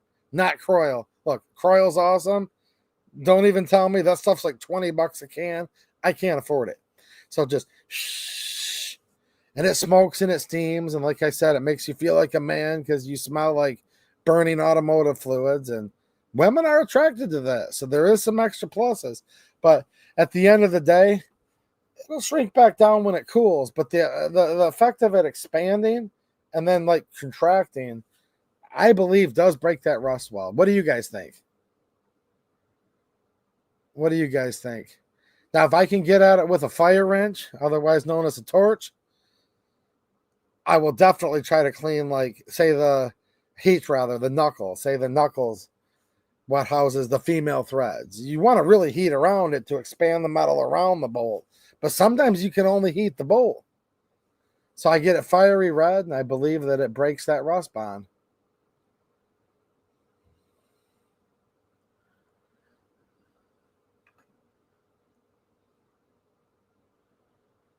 All right. Any more questions? Vehicle related at this point's open game too. Randy Smith. Well, I appreciate the compliment, but it's pretty rusty, man. It is. It's pretty rusty. Underneath it, I mean, my whole backing plate for my e-brake system it was crumbled to pieces, man. I'm going to have to put in a new intermediate shaft. Some people call it a propeller shaft, whatever. The one that goes from the T case up to the front diff. I'm gonna have to put a new one on, man. It's so crusty and rusty. And then like the little balancing weight that was put on there at the factory, it's like hanging there and flopping. And drive too far with an unbalanced, yeah, you guys know that can wreak all kinds of havoc. Well, on the transfer case and or the differential, can start wiping seals out, bearings out, and that gets above my pay grade and expensive. Now, I can get into a differential enough to put a seal in it. But as far as pulling all the stuff out, and I'm not a differential guy. I mean, I'll go in there and change my fluids, and I don't know. I'm not a differential guy. I'll just stop there. Have I taken them apart before? Yes. For purposes of putting a seal in. What are the little ones called? Spider gears. I don't even know all the terminologies of them, but I've been in there a little bit, just kind of playing some Legos and learning. Moral of the story is an unbalanced drive shaft can really mess up much more expensive components that I am not an expert on. Donovan Gomez, these psychologists do not respect our Constitution, and it's in closed courts and not in the public sector. That's a tough thing to balance because there are truly people that are just hell-bent and their minds so warped they shouldn't be among us. I think to a point it was a big mistake to close the insane asylums. However, there was many people that were just victims of the times and victims of society, and just because they thought differently on other things, they were falsely accused of things too. That's a tough one. Because look, the right to keep and bear arms applies for everybody. The Second Amendment doesn't say unless you're a felon. It doesn't say that at all. And I believe it means exactly what it says. But obviously you can be removed from your life, liberty, and property. You can be deprived through due process of law. So if through true due process, now I'm not saying that we have a justice system anymore in many cases. I'm not saying these current canary courts and secret courts I'm not saying that's due process, so don't let me mince my words here. But through actual real due process of law, if somebody's not safe to be among us, okay, I think it's perfectly fine to take their guns away and take their liberty away, and depending on how heinous the crime, their life away. Okay? I'm not pro death penalty, but I'm not opposed. We need to get rid of it 100% either. But I have mixed thoughts on that because I don't truly believe we have a justice system in many cases, and I believe there have been falsely accused that have been put to death. So I'm definitely not a proponent of the death penalty, but I know that back when it was used more, like tarring and feathering and things of the founding fathers, there was many reasons why, but one of them was people were a little bit scared to do some of the crazy stuff they do now, right? So what you just brought up there is a very complicated topic that we could literally talk about for years, and I could never give you guys the best answer on that. Well, I think that there is a major problem with them deeming people as just, oh, they're just mentally ill because you're calling out true stuff against your government, or you're calling out how crazy your government is. Like, dude, you're perfectly normal compared to 90% of what's going on in the government. That's a big problem. But there are some people that probably just shouldn't be among us. And I hate to say it, but it's just true. Everybody's like not good, right? Thomas Anthony, always interesting topics. Great show. And thank you, mods. Well, you're welcome. I'm glad you enjoyed the show tonight, and I'm hoping some other people did. We talked about quite a bit tonight, actually. I'm going to take another look at the chat and see what you guys are up to. Okay.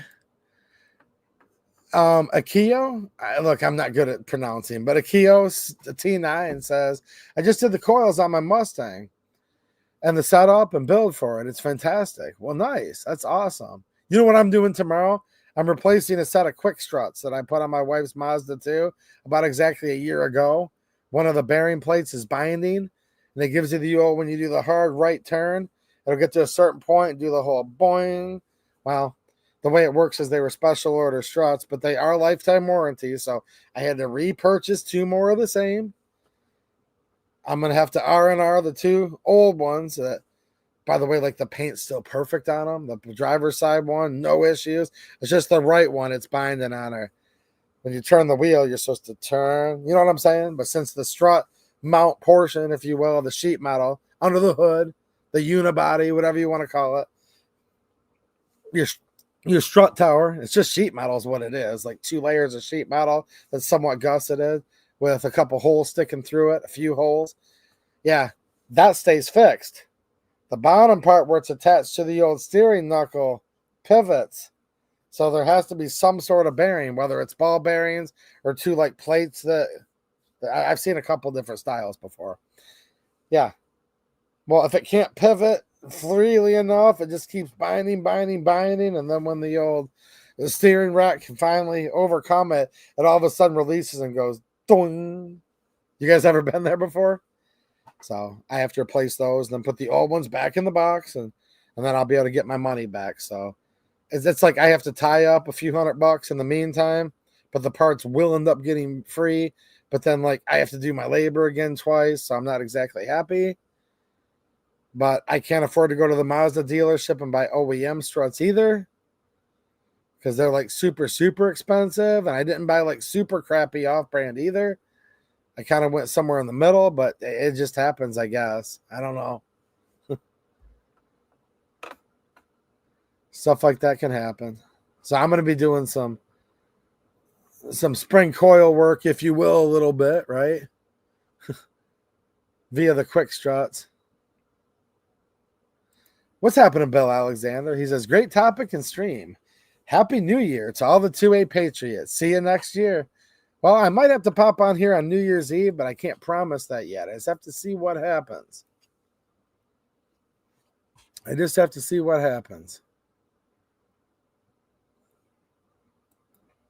But nice to see you, Bill. I'm glad you had a good time. John Q. Public, what's happening, man? He says, in your opinion, can national constitutional carry be an executive order by President Trump? No, no matter what, but maybe kind of, sort of, actually. Because, look, I believe in federalism, the 10th Amendment. I also believe in the Second Amendment. So, since the right to keep and bear arms shall not be infringed, let me just stop there. Go back to the mass amnesty that the current former vice president, Obama, where they're like, we will hereby declare, even though immigration law didn't change, we just won't prosecute anybody at all that falls under dreamers. And they have all these different sayings for these things, right? Okay. So what probably could happen is you could have the attorney general under Trump say, but here's going to be the problem. So it's no, but yes, but actually no. So it depends how you want to look at it. He could direct the United States Department of Justice to say, we will not be prosecuting any of these cases. But here's the problem with that, though.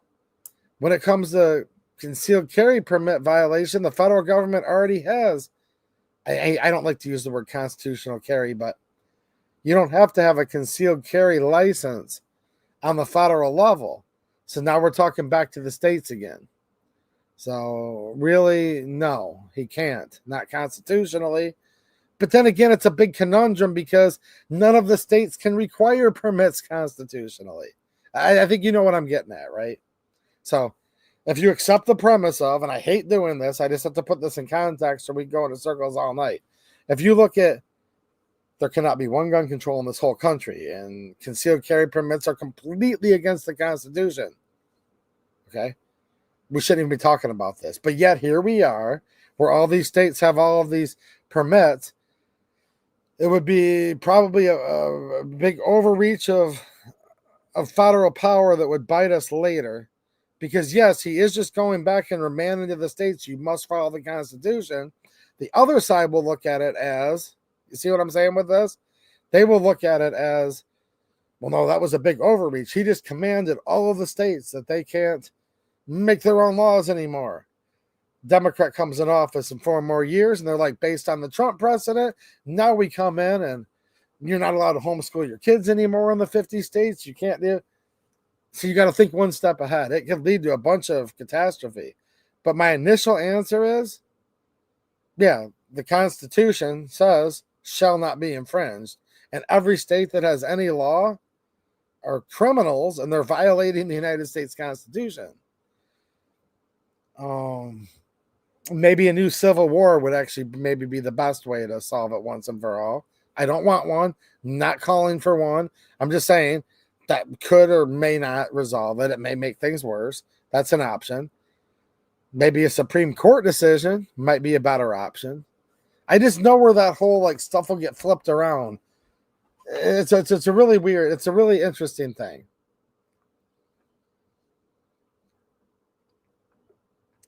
Because federalism, which is states' powers, is very, very crucial part of that Bill of Rights. Okay? And it's that whole slippery slope thing. But we shouldn't even be talking about it, though, right? Like, at all. JR says, I'm a little bit behind, but just seeing the shout out, thanks. If I'm going to buy something, I figure I'll help out the channel that's putting up the good fight. Well, thank you. And I wish more people would agree with you or just take that little extra effort. For those of you that aren't familiar with my locals community, go over there and you'll see I post stuff and you'll know exactly what JR is talking about. He took a little bit of his time, which is a commodity. That's an asset. But he knows I'm putting forth a lot of my time, and that's how we try to have a win-win.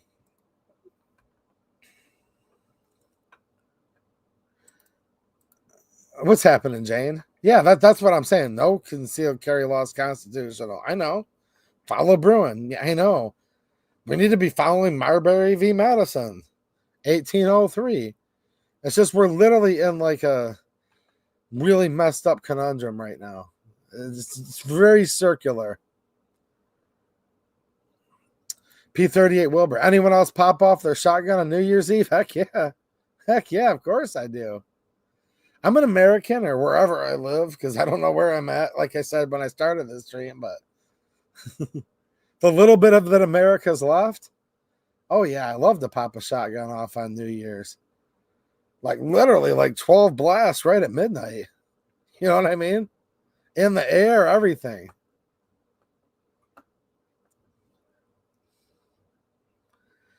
And no, I don't have anybody that lives like 50 feet behind me for all the Karens that might be watching.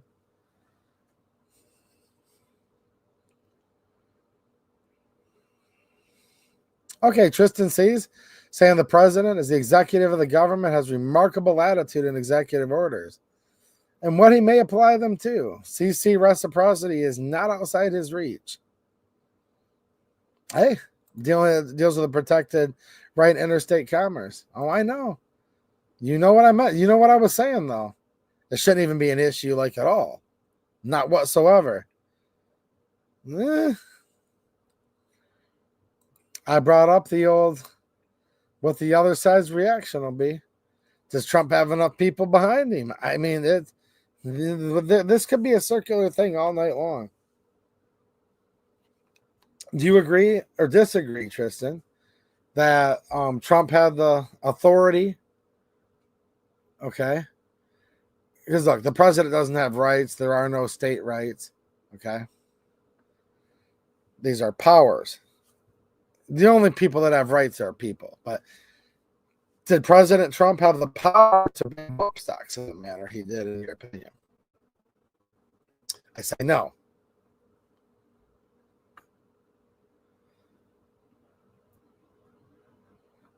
Mike McClune, member for 41 months. Wow, man. Thank you. I appreciate the support. And he's putting in some of the extra channel members emojis. So a lot of you guys that are channel members, you can have some bonus emojis you can use in the comment section or the chat. And I appreciate the long time support, Mike. Now we're probably on the same page, Tristan, because it's like, look, my very short answer is like, yeah, absolutely. And it's like, well, the Constitution, though, absolutely. That's why I had to say, like, that's my purest thoughts. But then if you like shift over to, but yet here we are, and put it into the context of where we're actually at, then it becomes a much, much more complicated process. Because we're in a situation right now in this country where we are extremely far away from the Constitution. And we're extremely far away from like older court precedent. And even like Jane mentioned, the Bruin decision, which isn't even very old. But yeah, any of you guys, and I know you're not new to the channel, and John Q. Public is not new either. You guys know where I stand. Shall not be infringed. Marbury v. Madison, all laws that are repugnant to the Constitution are void. But there's good people every day still getting locked up, still getting incarcerated, even if they get found innocent. The process is the punishment. So I have to throw that in there because, like, it's good to talk philosophically, and it's good for us to remember the purest values that this country was founded upon and our natural God-given rights. Like, we can never forget those. But then eventually we have to come around and say, yet here we are. And that's where it comes down to, where it's like, yeah, I know. The Constitution is the supreme law of the land. That's what I'll follow. That's what you follow. And then some people do follow the Constitution and they wind up in jail. You know what I mean? It's a really messed up thing, and I'm not happy about it at all. Like, to say I'm not happy about it at all is actually an understatement. I mean, of course, I don't give any legal advice on this channel, and you have to say stuff like that when you're doing streams because there's always some weirdo watching. But it's like, man, it's like, well, I'll follow the Constitution, and you might be doing it in the jail cell too. It's like, oh, I know somebody knows what I'm talking about here. Actually, all of you probably know what I'm talking about. You just sit there and you think about it for a minute. It's like, these people are the criminals. These people who are violating the supreme law of the land, they're lawless. They should be the ones locked up. And they should be, really.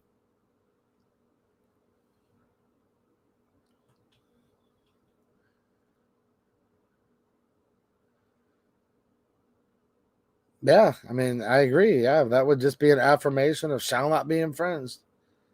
Yeah. And since it's specifically enumerated, you can't get any more specifically enumerated than that in the U.S. Constitution, the power would go to the federal government. And then some of the power would go to the states, but ultimately the power is supposed to reside in we the people.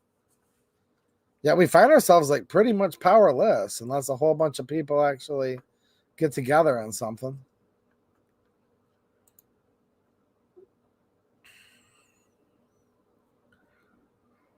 Chanzig, what's happening, man? Says, I like how concealed carry licenses are some of the most law-abiding license holders. Yeah, yet they consider it dangerous. Oh, I know. It's sad, isn't it? Santy Misfit. Come on, it's like the second one. Yeah, I know, right? Literally, like, oh, it's not important at all. It's just the second one. And people argue, and that's fine. Like, is the First Amendment more important than the second? They're all really equally important. They really are. The only reason why I focus on the second a little bit more, and I like it just a little bit more than all the rest, is because it was put there not for if, but for when they come for all the rest. And that's why I put the Second Amendment up as I think the most important one. But really, they're all equally important. You can't just take bricks out of a well-constructed wall and then be surprised when it crumbles at your feet later. I agree. Fired 2 blasts. Yeah, that's what he said. The current former vice president. Is anyone going to miss him? I actually asked you guys in the is anyone going to miss the current former vice president? And I actually asked a few of you that live in Michigan or have been watching this Michigan saga. Was anyone going to miss the lovely, and when we say lovely, we mean in a different kind of way, the not so lovely Lori Pohutsky, that whatever she is with the gavel up there, in Michigan. She's still a representative, make no mistake, but she will not be holding the gavel come January in the Michigan House of Representatives. And I was just wondering, does anybody miss her? I'll be honest, I'm being in such a good mood right now, and I'm being so nice to everybody because we do need to be nice to people. That is true. But I'm thinking to myself, do I miss her? Not at all. But actually, I miss her just a little bit. Okay, I don't miss her too much, but I'm going to miss her just about that much, I think. You guys want me to be honest, and I am. I might miss her just about that much. Lori Pohutsky. Those of you that have watched my middle of the night live streams know exactly who I'm talking about. She tried to make a burlap bag fashionable. Man, geez, I don't know what's going on with her. She hit the wall hardcore. You know what I mean, Mike McClune? Wow. I mean, she never looked good. None of these people are good looking. She never looked good, but I'm like, man, whew, she's not aging so well. But even with all that said, before that's misconstrued as a put down, because it's not, I'll miss her just a little bit. I mean, about that much, right? You know what I'm saying, Jane Locke? She says, does anyone miss a pebble in their shoe? I'm going to miss her just about that much. The former vice president, though. The current former vice president. Wow. I'm not really going to miss him at all. I might miss Dr. Jill. Do you remember that Dr. Jill Biden? I'm not going to miss her either. Where's Hunter? Oh, I don't know. Where's Burisma? He's an oil expert. He's a natural gas expert. No, he's not. I might miss Hunter Biden, though, just by that much. Not much at all. I'm going to miss him about as much as I miss Lori Pohutsky. Yeah, we're literally going to have to get on here and do like a farewell. Is anyone going to miss the majority floor leader of Michigan, Abraham Ayash? No, that's literally how he would talk. What he's saying is, I move for immediate effect. The clerk will open the board, and then they immediate effects granted. I'm not going to miss that at all. The reason, let me just stop it. I'm going to get off of here. The only reason I'm going to miss her just a little bit this much, not for her tyranny against the Second Amendment, obviously not. Not for her good looks, because she's not looking so good. She's not aging well, trust me. I will not miss the gavel. I won't miss any of it. What I am going to miss is that Diet Coke she used to put up there. Do you remember that on the podium? The one day after they were doing like a 24-hour session, still passing gun control at like 8 a.m. from the night before. Now, I don't mean they started session early. They were still passing gun control from the morning before at 8 a.m., 8 a.m. late at night, if you know what I mean. I looked up and I'm like, wow. 1, 2, 3, 4, 5. And as you're just kind of sitting there listening to him, immediate effects ordered, immediate effects ordered. I'm like, I'm going to count those cans of Diet Coke. And I counted 11 cans of Diet Coke up there sitting next to her.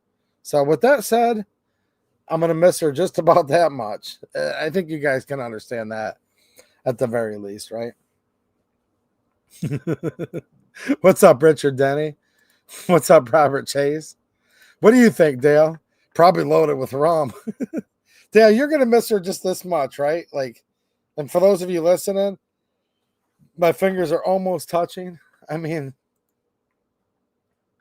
Randy Smith says, I'm going to miss your imitations of the former vice president. Yeah, the current former vice president. You know what we're not going to miss, though, Randy? You know how many thousands of times we'll be like, oh, gosh, what's wrong with you? Why do you call him the current former vice president? How dare you, 2AEDU? And some people try to be all high and mighty on themselves. It's just human nature, I guess, to a point. Only among a bunch of pricks. But they come in and, why do you? I'm like, oh, well, thank you for the question, because it's an easy question. I call him the current former vice president because he is the current former vice president. So, yeah, that will make one of the easiest questions I've ever had to answer in my whole life. Dude, like I'm saying, this is just in my opinion, all right? Like, the little bit of the First Amendment we might barely have left. You know what I'm saying, Chanzig? She come in looking like she might have been in her late 20s when she first got in as a rep. She went from 29 and then swigging Diet Coke and do that rusting female dog face. It's not good for your health at all. Any ladies watching, I'm giving you priceless advice. It's not a good look. But her sitting there just scowling with that gavel and swigging that Diet Coke, in my opinion. So this is how this worked. She was 29 years old and 364 days. Right as the clock struck midnight, she took one more swig of Diet Coke, banged the gavel, and now she looks like she's 57. I mean, go look. This is true. This is true.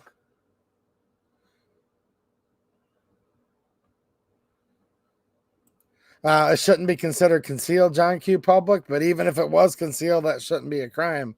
So, you know. No, Barney Brady, you're right. Personality does influence how a person looks. And I wouldn't just be on here bashing people's looks. Everyone can't look as good as me. I totally get that. The reason why we're bashing looks right now is because when we say these people aren't good looking, they're like not good looking on the inside. Okay? These are not good people at all.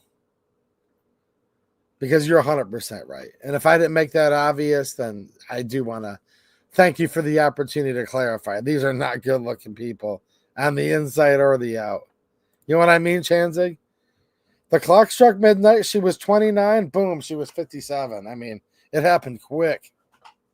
It happens real quick, man, with some of these people. I mean, Jane, how old are you, Jane? Jane's 49 and holding, but Jane's got her beat pretty good right now.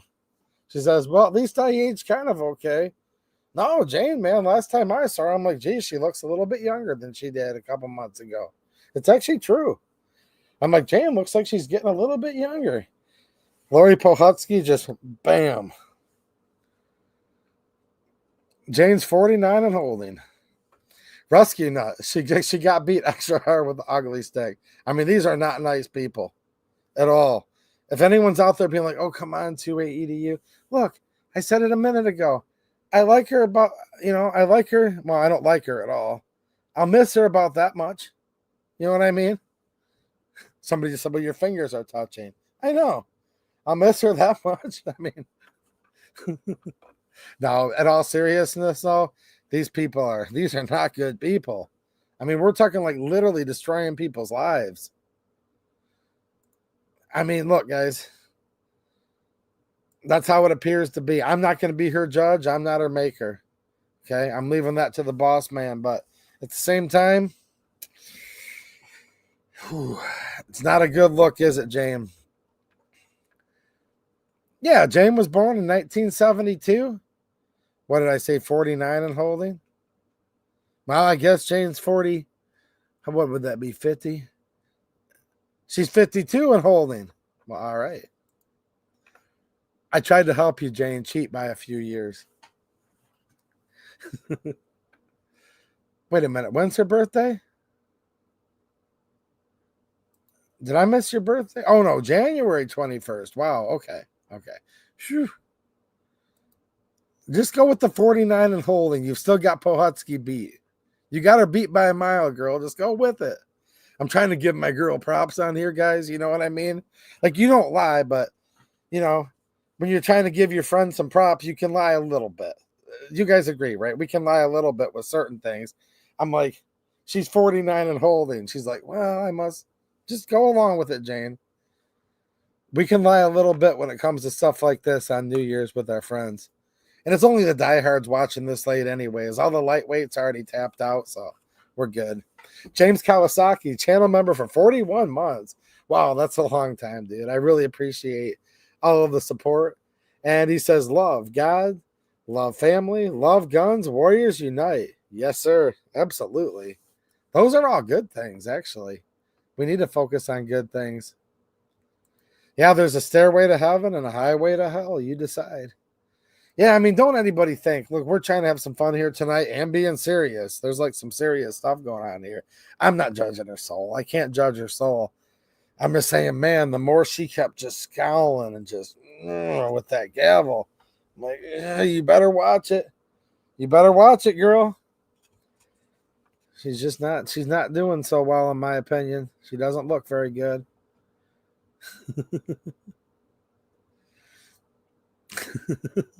Jane goes out there and shoots guns. Some of you guys have been out on the range with Jane. You think she cares about any of this? I doubt it. Ooh, watching from the People's Republic of California. Well, I wish you well. And I need to get you guys out some Christmas cards next year. Maybe we'll come up with some other reason to send you guys some stuff. I did kind of slack there. It's just, hey, man, I don't like to complain about my problems, but I'm getting hit like everybody. Times have not been so good financially. And I just had a bunch of stuff happen, like had to get a plow truck together.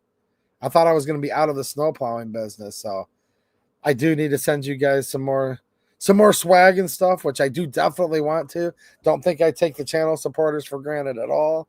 I really don't. It was just a little bit of one and a little bit of the other.